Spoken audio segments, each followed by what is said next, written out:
on behalf of us, Captain Irfan is there. He is the world's fastest speaker. Sir, can you tell me regarding how to love yourself? देखिए, love yourself क्या होता है? वो होता है अपने आप से मोहब्बत कीजिए। देखिए, अगर आप अपने आप से मोहब्बत करेंगे तो आप 10 चीज़ों पे काबू करेंगे और आप जिंदगी की दौड़ में आगे निकल जाएंगे। अपने आप से मोहब्बत करने का क्या मतलब होता है? अपनी फिटनेस का ख्याल रखें, ठीक है साहब। अगर आप बीमार हैं तो आप अच्छे डॉक्टर के पास जाएं। ये नहीं है कि आप अपना जो है कुछ ख्याल नहीं रख रहे हैं। लव योरसेल्फ के अंदर है आपको अपनी हर चीज़ का ख्याल रखना है। उसमें आपकी डाइट भी हो गई, दूसरों का भी ख्याल रखना है और साथ साथ आपको अपना अच्छे से अच्छा इंतजाम करना है। अपनी पास्ट जो हो गया उसको भूल जाएं फ्यूचर के लिए, ताकि आप जो है अच्छी कामयाबी हासिल कर सकें। अच्छे डॉक्टर, अच्छे कपड़े, हर चीज उसमें अच्छी होनी चाहिए।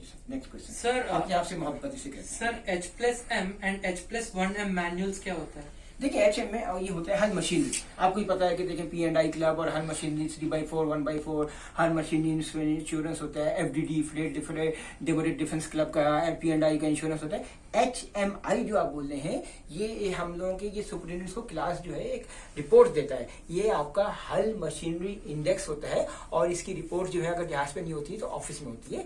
हल मशीनरी इंडेक्स की रिपोर्ट होती है और नॉर्मली हमारे सुपरिटेंडेंट्स के पास होती है। Sir, what is NOx file, SOx file and EIAPP certificate? देखिए, ये आपका जैसे IAPP से सर्टिफिकेट होता है, international air pollution prevention certificate, तो ये आपका इंजन का होता है EIAPP। आपके पास जो ये नॉक्स फाइल जिसको आप नाइट्रोजन इमिशन कहते हैं, सॉक्स फाइल सल्फर इमिशन कहते हैं, ये सब चीज़ें होती हैं। फ्यूल इंजेक्टर्स होता है, लाइनर्स होता है, मुख्तलिफ चीज़ें होती हैं। और आपको ही पता है कि दुनिया में चेंजेस आ गई हैं कि जहाज पे आपको फ्यूल है या आपका डीजल है, ये सब में आपका 0.01 और 0.05 मतलब 5%, ये सब चीज़ों की कंट्रोल के लिए आपके पास ये होता है। और नॉक्स फाइल और सॉक्स फाइल बहुत इंपॉर्टेंट होती है और अगर आपके पास ये ना हो तो बड़ी प्रॉब्लम करता है। क्लास सर्वे जो है वो आपके सर्वे को होल्ड कर लेता है। तो आप इसकी प्रॉपर मंथली इसके रिकॉर्ड्स वगैरह सब रखते हो, ठीक है ना। फाइनली इसको आप भी कह सकते हो SOx sulphur oxide, nitrogen oxide, sulphur mission, nitrogen mission की फाइल होती है सब। Okay sir. सर, ये आइसोबार, आइसोलोबार्स और साइकोमेट्रिक चार्ट्स क्या होते हैं? देखिए, साइकोमेट्रिक चार्ज जो है वो हर इलाके के लिए होते हैं। साइकोमेट्रिक चार्ज कहलाते हैं। इसमें आपका जैसे नमी कहते हैं, ह्यूमिडिटी, ठीक है ना, आपका एक स्पेसिफिक एरिया के बारे में होता है। जैसे ड्राई बल्ब्स हैं, आपके वेट बल्ब्स हैं, तो स्पेसिफिक एरिया के बारे में होता है, साइकोमेट्रिक चार्ज कहलाते हैं। अब आइसोबार आपको मेट्रो नहीं पता है। आइसोबार जानेंगे equal pressure, equal change of pressure. तो आइसोबार अब फर्स्ट करो हर जगह 996 एक आइसोबार चल रहा है, तो एक ही तरह का प्रेशर जा रहा है, तो आप उस लाइन को बोल देंगे आइसोबार्स। अब कहीं भी आपने देखा इक्वल चेंज ऑफ प्रेशर, कहीं -2 +2 मतलब -2 या 2 डिग्री चेंज हो रहा है, तो उस लाइन को जब आप बनाओगे तो वो आइसोबार्स होगी, ठीक है ना। आइसोबार्स, ठीक है sir. Thank you very much sir, मेरे को समझ आ गया। Okay sir.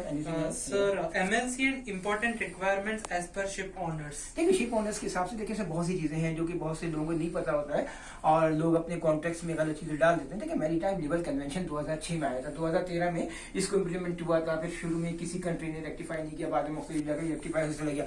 देखिए, इसमें शिप ओनर के लिए क्या चीजें हैं, रिपेट्रिएशन और बहुत सारी चीजें हैं, मगर सबसे ज्यादा इंपॉर्टेंट चीज ये है कि उसका साइन ऑफ का ख्याल रखना है, फूड का ख्याल रखना है बंदे का जो है जहाज पे क्रू। और उसके अलावा ये जो छोटे छोटे सर्टिफिकेट्स वगैरह होते हैं जो कि फ्लैग वगैरह के होते हैं, बेसिकली बास कंपनीज हमने देखा है वो लेती है पैसे, गलत है। बेसिकली ये जो आपके छोटे छोटे पानामा के और लाइबेरिया के जो सर्टिफिकेट वगैरह बनाए जाते हैं, ये ओनर की जिम्मेदारी है, ठीक है। ओनर बाद में इसको वो वापस साइन ऑफ के वक्त ले सकता है क्योंकि वो बना रहा है, मगर उसमें ये चार्जेस नहीं काट सकता है सीफेयर से। ये बड़ी इंपॉर्टेंट बात बता रहा हूँ मैं आपको और ये बिल्कुल करेक्ट है sir. Anything else sir, what is the abbreviation of कैटजॉक एंड SD?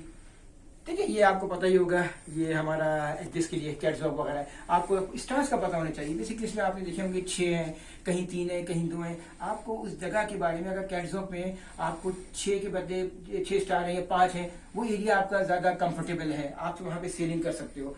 1 या 2 वहां की सर्विस वगैरह कम हुए हैं। अब SD 66 है, क्या मतलब है? अब SD 66 है, इसका मतलब है साउंडिंग ऑफ डाउटफुल डेप्थ, समझ गए ना सर? ओके, 66 एग्जाम्पल दीजिए मैंने आपको। Next question sir. Sir, what is cyber security plan? देखिए, साइबर सिक्योरिटी जो है आपको पता है पहले सिक्योरिटी थी, अब साइबर सिक्योरिटी भी साथ साथ है।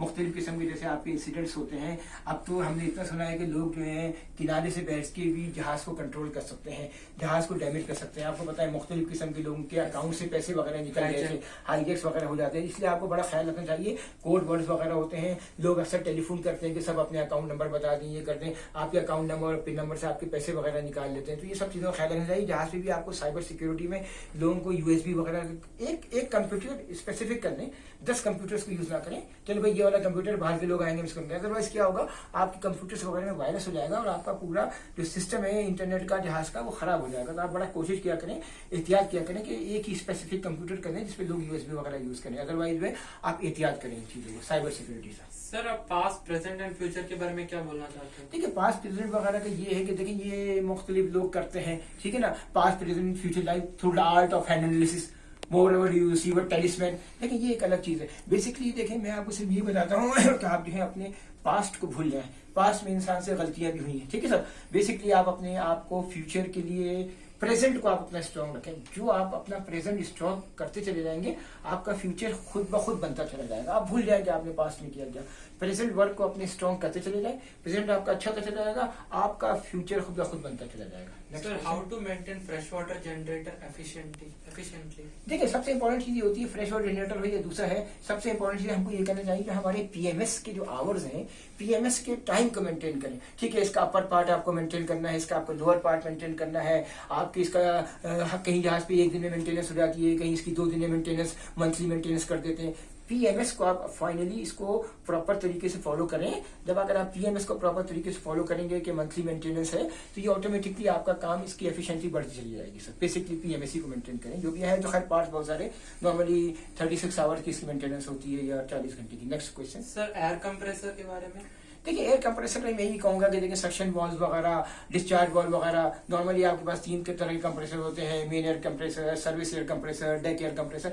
मगर फाइनली जो आपको मेंटेन रखना है अपने पीएमएस को ही मेंटेन करना है। पीएमएस अगर आपका सही मेंटेन होगा तो आपके उसमें सब लिखा हुआ है कि आपको सक्शन वॉल्व कैसे कंट्रोल करना है, डिस्चार्ज वॉल्व की मेंटेनेंस कैसे करनी है, तो ऑटोमेटिकली आपका सब चीज होता चला जाएगा। और ये डिफरेंट होता है। अब मेरे एक जहाज VLCC था, वहां पे क्या इशू था, हर जगह का एक है कि भाई पहली किक करोगे भाई 2 बार कम हुआ, फिर कहीं इतना कम हुआ। हमारे VLCC में क्या होता था, भाई पहली किया 10 कम, सेकंड कम किया 5 कम। उसके बाद आपको मैनुअल भी पढ़ना है, क्योंकि देखिए हर जगह के कंप्रेसर हो गए या कुछ भी हो गया, छोटा छोटा थोड़ी थोड़ी चेंजेस होती रहती हैं। आपको मैनुअल से कंसल्ट करना जरूरी है।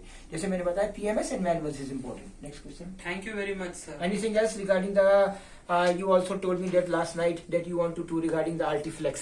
So Artiflex you want to discuss, but ये मैं आपको खुद ही बता देता हूँ। देखिए Artiflex भी आप पूछने चाह रहे थे, आपने लास्ट टाइम डिस्कस किया था। Artiflex जो है, देखिए मैं आपको सिर्फ ये बताऊं, इस इंजन में दूसरे इंजन में क्या फर्क है। अल्फा लुब्रिकेटेड भी है और दूसरी चीज भी है। बेसिकली आपको इसका पूरा का पूरा पीएलसी चेंज करना पड़ता है। पहली चीज तो ये कि आपके जहाज पे इलेक्ट्रिकल इंजीनियर्स हैं, आपको इसके लिए इलेक्ट्रॉनिक इंजीनियर चाहिए। अब ऐसी बात है, बहुत से चीजें हैं उनका इलेक्ट्रॉनिक्स का अच्छा नॉलेज होता है, बास का अच्छा नहीं होता है। मगर बेसिकली मैं आपको ये बताऊंगा कि आर्टिफ्लेक्स में कभी कभी अगर आपके इलेक्ट्रॉनिक्स वाले बंदे जहाज में नहीं है तो आपको थोड़ा इश्यू होता है। आपके बंदों को, जो आपके इंजीनियर्स हैं, उनको इलेक्ट्रॉनिक्स पे थोड़ा अबूर होना चाहिए। अदरवाइज ये छोटी छोटी मेंटेनेंस जो आपकी BMW में या आपके दूसरे इंजन पे वो जो होती है आपका, वो इसमें नहीं है। आर्टिफ्लेक्स के अंदर आपको पूरा का पूरा पीएलसी चेंज करना पड़ता है, इलेक्ट्रॉनिक्स पे अबूर होना चाहिए। अदरवाइज ये इंजन और इंजन से अच्छा है और नए जहाजों में यही बन रहा है, तो इसलिए E2O वगैरह को थोड़ी सी नॉलेज होनी चाहिए अच्छी रिगार्डिंग दिस इंजन के बारे में sir. Anything else sir? Nothing sir. चलिए sir, thank you very much sir.